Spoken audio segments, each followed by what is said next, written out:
Bienvenue dans les secrets de la chirurgie du visage. Aujourd'hui, je vais vous parler d'un fondateur, un nom très célèbre quand on est chirurgien maxillofacial et qui commence à être un peu connu du grand public. Alors bonjour Nicolas. Bonjour Stéphanie. Effectivement, on entend souvent parler des fractures de l'Euphore. Fracture l'Euphore 1, 2, 3. Mais je crois qu'il y a derrière ça le nom d'un monsieur et une histoire un petit peu rigolote. Alors, rigolote, je sais pas, Surprenante. surprenante, c'est sûr. L'Euphore, en fait, c'est le nom. Alors, c'est un nom qu'on utilise beaucoup dans ma spécialité, la chirurgie maxillofaciale. Et ça vient d'un chirurgien, anatomiste, chercheur, inventeur, René Lefort, qui, dans les années 1900, 1901, 2, 3, a eu une idée folle, c'est d'étudier les fractures du visage et comment ces fractures arrivaient. Et en fait, son idée, c'était de se dire que les fractures du visage n'arrivaient pas par hasard et les visages se fracturaient toujours un peu de la même manière. Donc, il a fait des expérimentations, on peut en parler, et surtout, il a laissé son nom dans l'histoire. Alors d'accord, puisque, ok, mais à l'époque, il n'y avait pas de scanner ni de système d'imagerie moderne. Du coup, comment il a pu décrire ce type de fracture? Ouais, c'est là où c'est fou, c'est-à-dire qu'aujourd'hui, on ne pourrait pas faire ce qu'il a fait, ça serait interdit. En fait, il prenait des têtes, donc c'était en post-mortem, hein, c'est-à-dire qu'il faisait un deal avec les familles, souvent des pauvres ou des gens qui n'avaient pas de famille. Ouais, c'est pas si rigolo que ça, là, en Non, fait. il coupait les têtes, Ouais. donc, et mettait ces têtes dans des sacs de jute, donc une tête par sac, et ensuite il montait en haut d'une tour. Et il lâchait le sac, et en fait, la tête tapait sur une dalle de béton. Alors à l'époque, c'était pas du béton, c'était des pierres, mais il faut imaginer que c'est comme une sorte de défenestration finalement. Ensuite, il descendait, il récupérait ses sacs, et il regardait l'endroit où le visage se fracturait. Donc, son idée, c'était de se dire qu'avec une vitesse et un impact de la même hauteur, on pouvait trouver le même type de fracture. Et au fur et à mesure, il a complexifié un peu son expérience pour améliorer ses résultats. Donc, il a commencé à jeter des sacs du premier étage, on va dire, pour simplifier. Puis ensuite, il est monté au deuxième étage, puis au troisième étage, pour que la tête arrive beaucoup plus vite au sol et plus d'impact, plus de cinétique. Et alors, c'est à ça que correspond, par exemple, un Lefort 1, 2 ou 3. En fait, c'est une... Ouais, c'est ça. En fait, Sur le distance, exactement, c'est exactement. Si tu veux, le Lefort 1, 2, 3, c'est quoi? C'est en fonction de la vitesse et de l'impact, tu vas avoir un Lefort 1 plus facilement, puis un Lefort 2, et puis si tu montes encore en vitesse, tu vas avoir un Lefort 3. Et de façon un peu plus concrète, Ouais, bien ça correspond à quoi? Alors, du coup, par exemple, un Lefort 1, un Lefort 2, un Lefort 3. Ouais, alors je vais t'expliquer. Alors, le Lefort, donc là, on parle que de la mâchoire du haut. Donc, on a enlevé, je vais le remettre juste pour que vous compreniez bien, mais en gros, ça, c'est le crâne de quelqu'un qui est normal. Donc, on va enlever la mâchoire du bas qui peut se fracturer dans des gros impacts, mais on ne va pas en parler aujourd'hui. C'était pas le travail de Lefort. Lefort, lui, ce qu'il voulait voir, c'est vraiment les fractures faciales du visage centrofacial, quoi. Et donc, en fait, il a décrit 3 traits de fracture, le Lefort 1, le 2, le 3. Alors, le 1, en fait, le 1 serait simple. En gros, si tu veux, le trait de fracture, il va être ici, là, tu vois, juste au-dessus des dents. Ok, au-dessus de la gencive. Au-dessus, exactement. Ouais. Donc là, ça fracture sous le nez, ici, et le trait, il est horizontal. Et ça, c'est assez typique. Donc moi, j'en ai vu beaucoup quand j'étais à l'hôpital, sur les accidents de vélo, accidents de voiture. En fait, qu'est-ce qui se passe? Quand tu examines les gens, tu leur tiens les dents comme ça, et quand tu bouges un peu, tu as l'impression que les gens ont un dentier. Hein, c'est comme si les dents étaient désolidarisées par la fracture. Donc on a une petite mobilité, là, quand on prend, on fait comme ça, et on voit un Lefort 1. Donc ça, c'est typique du Lefort 1. Donc c'est des accidents, il faut quand même avoir un bon impact, hein, ça n'arrive pas sur un petit choc. Mais là, on commence à rentrer dans des fracas faciaux qui sont importants. Là, on est sur le Lefort 1. Ensuite, si on rajoute un peu de vitesse, on va avoir ce qu'on appelle un Lefort 2. Alors le Lefort 2, en fait, ici, là, donc le trait, il remonte comme ça, et il va remonter pour prendre le nez.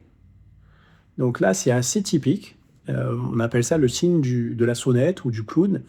on met pareil les doigts sur les dents, et quand on va bouger les dents comme ça vers le haut, on va avoir non seulement la mâchoire qui vient, mais aussi le nez qui bouge. D'accord. Et si on pousse un peu, on peut limite avoir le nez qui rentre un peu, puisqu'en fait, c'est fracturé ici, et c'est comme si c'était dessoudé, donc désolidarisé. Donc là, on est sur un Lefort 2. Lefort 2, moi, dans ma carrière, j'en ai vu, mais j'en vois pas toutes les semaines, hein. Tu commences à en voir 1 ou 2 par mois, c'est déjà pas mal. Et au scanner, on voit le trait de fracture qui remonte et qui englobe une partie des os du nez. Et après, on a le Lefort 3.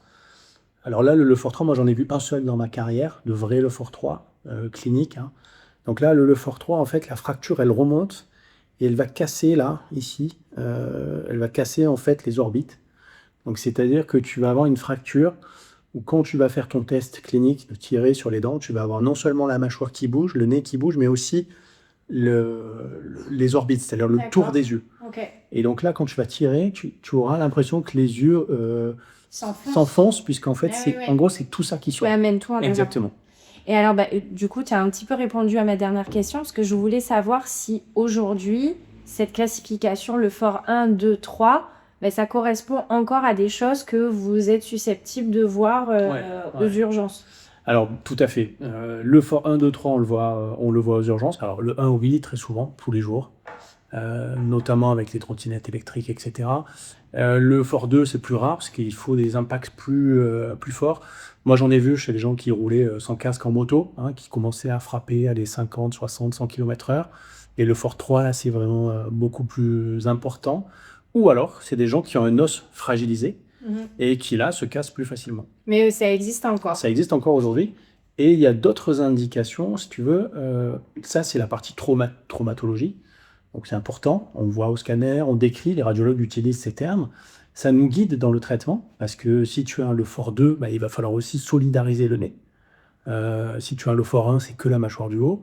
Et un Lefort 3, comme ça passe au niveau des orbites, il y a peut-être un risque aussi sur le cerveau. Donc ça t'indique aussi ce qu'il faut aller chercher comme autre lésion. Et donc aujourd'hui, finalement, vous avez gardé cette classification, qui est assez étrange, qui vient d'une pratique particulière, et vous utilisez réellement ça pour dire c'est un Lefort 1, 2, 3. Il n'y a pas d'autres termes, vous n'avez pas remis au goût du jour avec d'autres techniques. Ouais, alors écoute, en Europe en tout cas, c'est utilisé parce que Lefort, son expérience, elle a fait parler. Puis c'était quand même un peu gore d'envoyer des crânes. Donc ça a fait un peu polémique aussi à l'époque, une sorte de bad buzz de l'époque. Aujourd'hui, c'est utilisé beaucoup en Europe, ce terme. Aux États-Unis, c'est moins utilisé parce qu'aux États-Unis, ils ont essayé de piquer un peu l'idée avec un chirurgien qui a décrit ça, mais différemment, mais plus tard. Donc, mais c'est quand même pas trop resté, sa classification. Mais surtout, le gros avantage de Lefort, en fait, et là où c'était un peu un visionnaire sans le savoir, c'est qu'aujourd'hui, on utilise l'endroit où ça casse, c'est-à-dire le Lefort 1, on va avoir, si je reprends là, le schéma de tout à l'heure, le Lefort 1, vraiment, on casse ici, là, au niveau de la mâchoire du haut. Et en fait, nous, quand on va faire une chirurgie où on veut bouger la mâchoire du haut, pour des cas de chirurgie des mâchoires, donc si tu es prognate et qu'il faut avancer la mâchoire du haut, on va faire une ostéotomie, c'est-à-dire couper l'os selon le trait de Lefort 1. Ah ouais, ok. Si tu as quelqu'un qui a le nez un peu reculé aussi, tu peux tenter de faire un Lefort 2 pour avancer la mâchoire du haut et le nez. Et si tu as tout le visage qui est reculé, tu vas pouvoir faire des Lefort 3. Alors, le Lefort 1, c'est pareil, ça se fait toutes les semaines. Tous les chirurgiens maxillofaciaux qui opèrent des chirurgies de la mâchoire vont faire des ostéotomies de Lefort 1. Et dans le compte-rendu opératoire, il y a marqué ostéotomie de Lefort 1. Oui, donc c'est vraiment un terme que vous employez tout le temps. C'est tous les jours, toutes les semaines, dans les courriers, le Lefort 2, c'est plus rare. Et le Lefort 3, alors on pourrait penser que ça se fait pas parce que c'est trop violent, mais en fait, ça se fait beaucoup en pédiatrie, chez les enfants qui sont mal formés et qui ont le visage qui n'a pas grandi. D'accord. Et donc là, on a des chirurgiens qui sont neurochirurgiens et maxillofaciaux, c'est des doubles équipes, et qui travaillent sur cette partie-là du visage pour vraiment tout avancer. Alors, c'est des chirurgies qui sont compliquées, Plus on monte dans le niveau de Lefort, plus c'est compliqué. Mais ça se fait tous les jours. Et c'est en ça où c'est aussi rigolo de voir qu'il y a 125 ans, sur une idée un peu folle, le mec se dit, je vais balancer des crânes dans des stades de Aujourd'hui, ça pourrait plus exister. Je pense que, voilà, si aujourd'hui, un chercheur dit à sa femme, chérie, je vais faire une expérience, je vais aller jeter des crânes sur une dalle en béton. Bon, il se fait enfermer, quoi. Ouais, c'est clair. Et aujourd'hui, on l'utilise tous les jours, donc c'est une histoire qui te marque quand tu es étudiant, parce que forcément, tu te demandes pourquoi ça s'appelle le fort, Mm, mm. quoi. Et puis c'est assez pratique, donc non, je trouve ça intéressant, moi, comme anecdote, c'était rigolo. Bah, super, merci beaucoup. Et ouais, effectivement, c'est surprenant, mais c'était très intéressant. Bah, écoute, merci de tes questions, et j'espère que ça vous a appris pas mal de choses sur les fractures et aussi les ostéotomies maxillo-mandibulaires. Et je vous rejoins bientôt dans un autre épisode. J'espère que vous avez des questions. Si vous en avez, vous pouvez les laisser en commentaire.